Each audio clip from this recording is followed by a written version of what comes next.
All right, what is going on, guys? Welcome back to episode 4 of Assassin's Creed Odyssey Let's Play. In this episode, we head towards Ithaca after talking to Elpinor. And I'm just gonna break this down into 3 episodes where I talk about the Odyssey, the Homeric epic poem. And I start by talking about Odysseus and his background, his lineage, and then I break down the Odyssey story, like what happens chapter by chapter, very briefly, because there is so much that can be said about Odysseus. That I'm just gonna spend different episodes talking about aspects of him. But before you begin, please do remember to subscribe, leave a comment at the end if you liked it. It, does go a long way. I do my best to respond. So, without further ado, let's watch the video.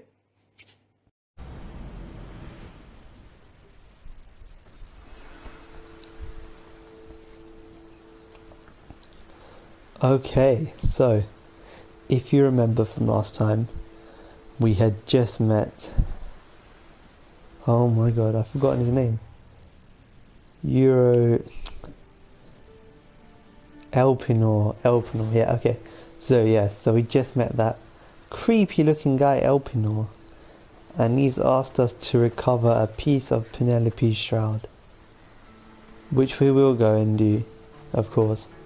And obviously, like I said, I want to talk about Odysseus, and gosh, there is so much that could be said about that hero. I could be here for literal hours discussing if he was as good as he claims to be, or if he was a bit shifty and slimy. But I think I'm going to save that for future episodes. Today, in this episode, I'm going to talk about who he was, what he's about, why do we know him, where he comes from, and explore some of his more infamous stories, but just very basically. So I think today I'm just going to give a breakdown of the Odyssey as we know it, the eponymous Homeric epic, which, as fates would have it, happens to be the name of this game. Very funny how that works, don't you think?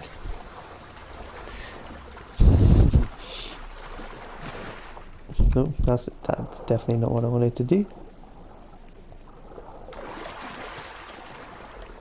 Let's climb up. Okay. Take command of this. So, headed to the house of Odysseus on a tiny boat. Let's try not to piss Poseidon off, shall we? So I mean, yeah, Odysseus is perhaps most famously known for his involvement in the Trojan War, and particularly the Trojan horse. But I don't particularly want to talk about that, because we all know about that. That isn't anything new. Let's just instead give a little bit of a summary of the Odyssey, what happens in it, some standout sort of stories or episodes, and just get a basic feel for Odysseus, because I know there's going to be loads of future episodes. Huh. Elpinor wasn't lying. Did we find it? I've lost it already. It's not on him, is it? No. Where did it go? I will find it, I'm sure. It's not up there. No.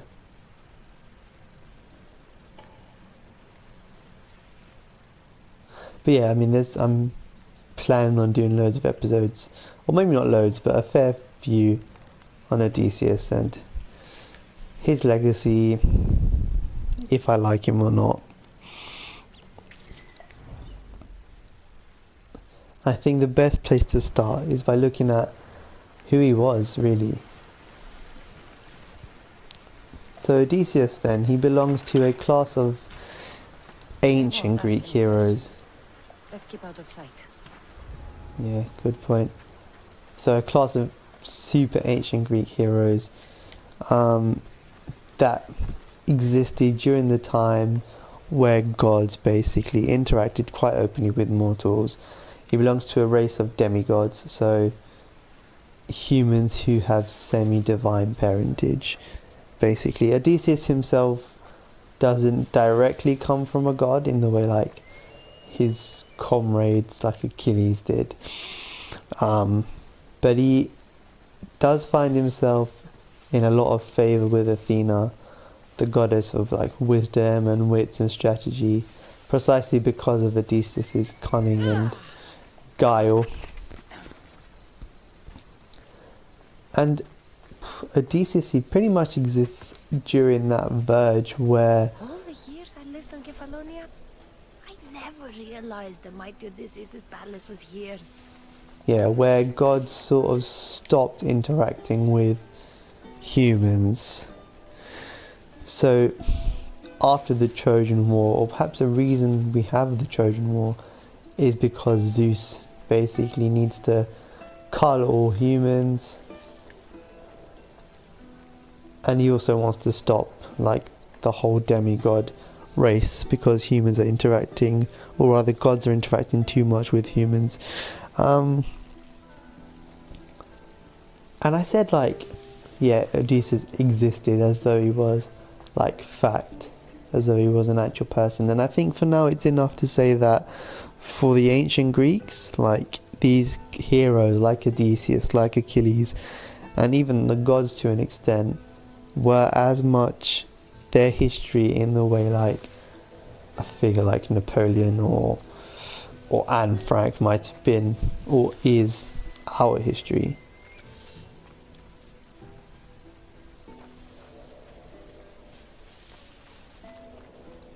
Oh, what now? But yeah, I mean that's what I'm talking about. Like there will be another episode where I talk about like myth, history. Oh no, they've seen me. Have they seen me? Get back here! Yep. Great. That was embarrassing actually. I'm gonna cut that out.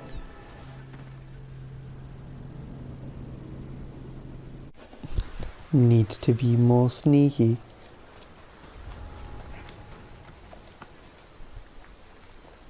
I was also wrong, by the way, in my last episode when I was talking about how like Kephalos isn't at all related to Odysseus, because apparently he is, and we can trace Odysseus' lineage quite far back.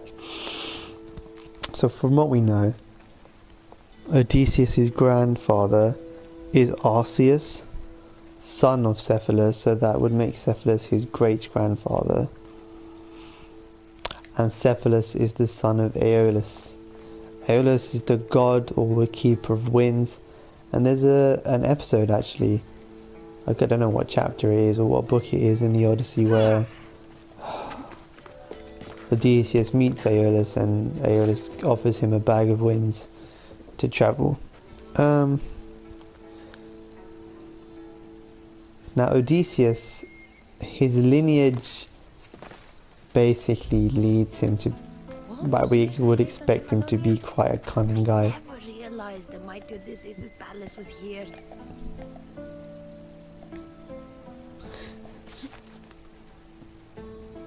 His maternal grandfather then is a figure called Autolycus. Nope, Autolycus. I'm going to put the spelling up because I'm definitely not pronouncing that right. Who himself is the son of Hermes, the trickster god. Odysseus' father is Laertes and his mother is Anticlea. So he's got that sort of trickster god background from his his maternal side. A vibe from his paternal side in at least this story. Now there's another story about Odysseus' lineage which is that he's actually the son of Sisyphus, and Laertes bought Odysseus of Sisyphus. Now Sisyphus, if that name sounds familiar, that's because it's the geezer who was condemned to roll a boulder up a hill for eternity.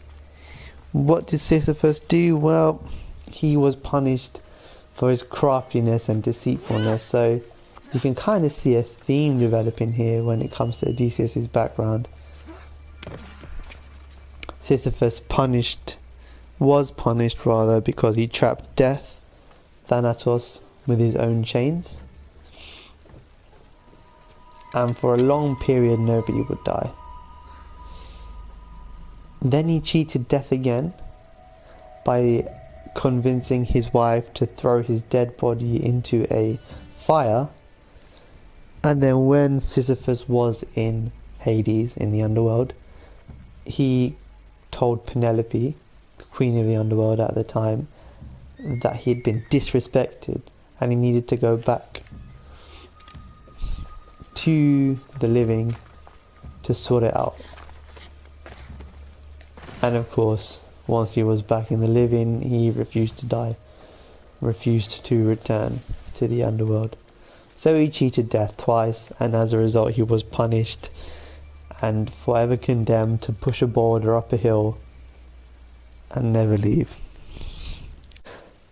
So either way you look at it, the great Odysseus, he's got a past of trickster and cunning men, which, I mean, explains his guile and his cunning and his intelligence and deceitfulness. There are many different ways that you can describe Odysseus. You could definitely argue that he's a hero,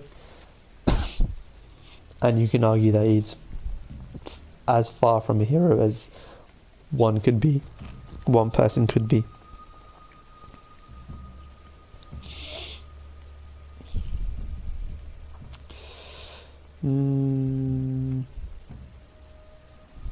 Where?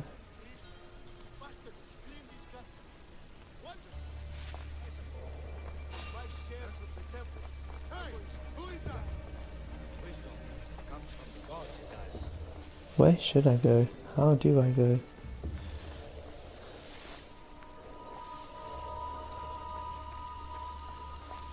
Sneaky, sneaky.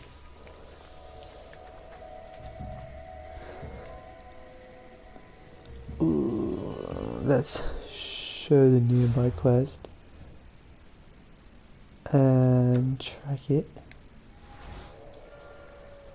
Ah, it's inside. Why are there wolves howling?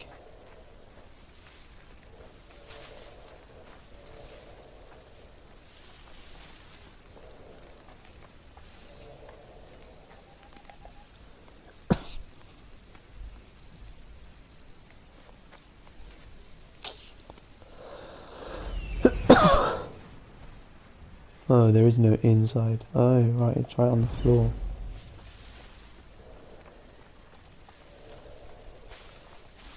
Kephalos, by the way, has a very interesting story that I need to stop doing that I didn't really give credit to, and it makes a lot more sense now that he's got a famous spear.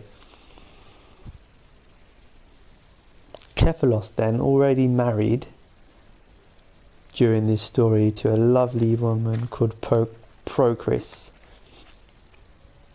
Unfortunately for Kephalos, he catches the eye of Eos, the goddess of dawn, who steals him away and bears him a son. But Kephalos has always wanted Procris. He's not particularly happy living with Eos, and begrudgingly Eos lets him return. Long story short, during this time, Procris spends some time with Artemis, goddess of the hunt. And when she returns to Kephalos, she brings two magical gifts. A javelin, or a spear, right? And a hunting dog which always catches its prey. So a javelin that never misses, and a hunting dog that always catches its prey. Tragically, one night, Procris sneaks up on Kephalos, who is, I think, either preying or hunting. And, do I have to fight everyone? Right, who is hunting or preying or something like that. Something's out there. And Kephalos turns, throws the spear at Procris, and kills her. As she dies, she makes him promise never to marry Eos, and Kephalos, distraught, barely able to live with himself, exiles himself to Thebes.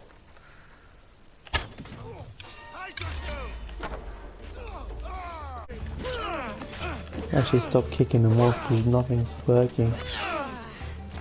How are you still?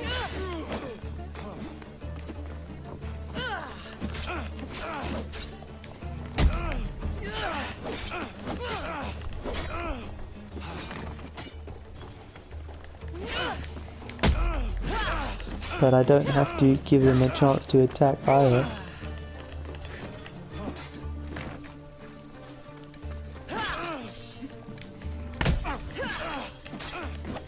I need better weapons.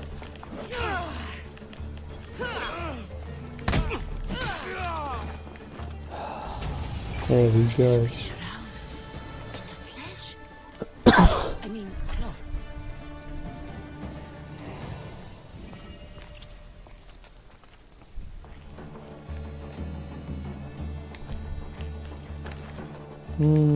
How do I throw someone?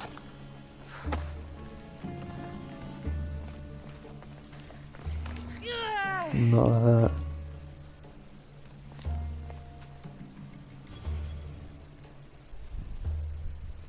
That was a lot quicker than I was expecting. But you know what, fine, we can continue to talk about Odysseus. Doesn't matter too much. Not quite done here anyway.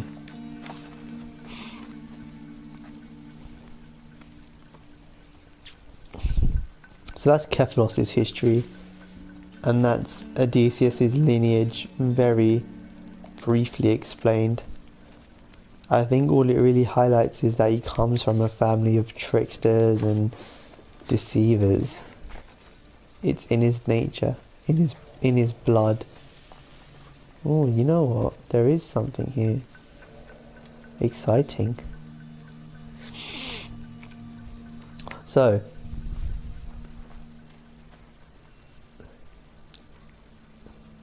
that's Penelope's shroud found.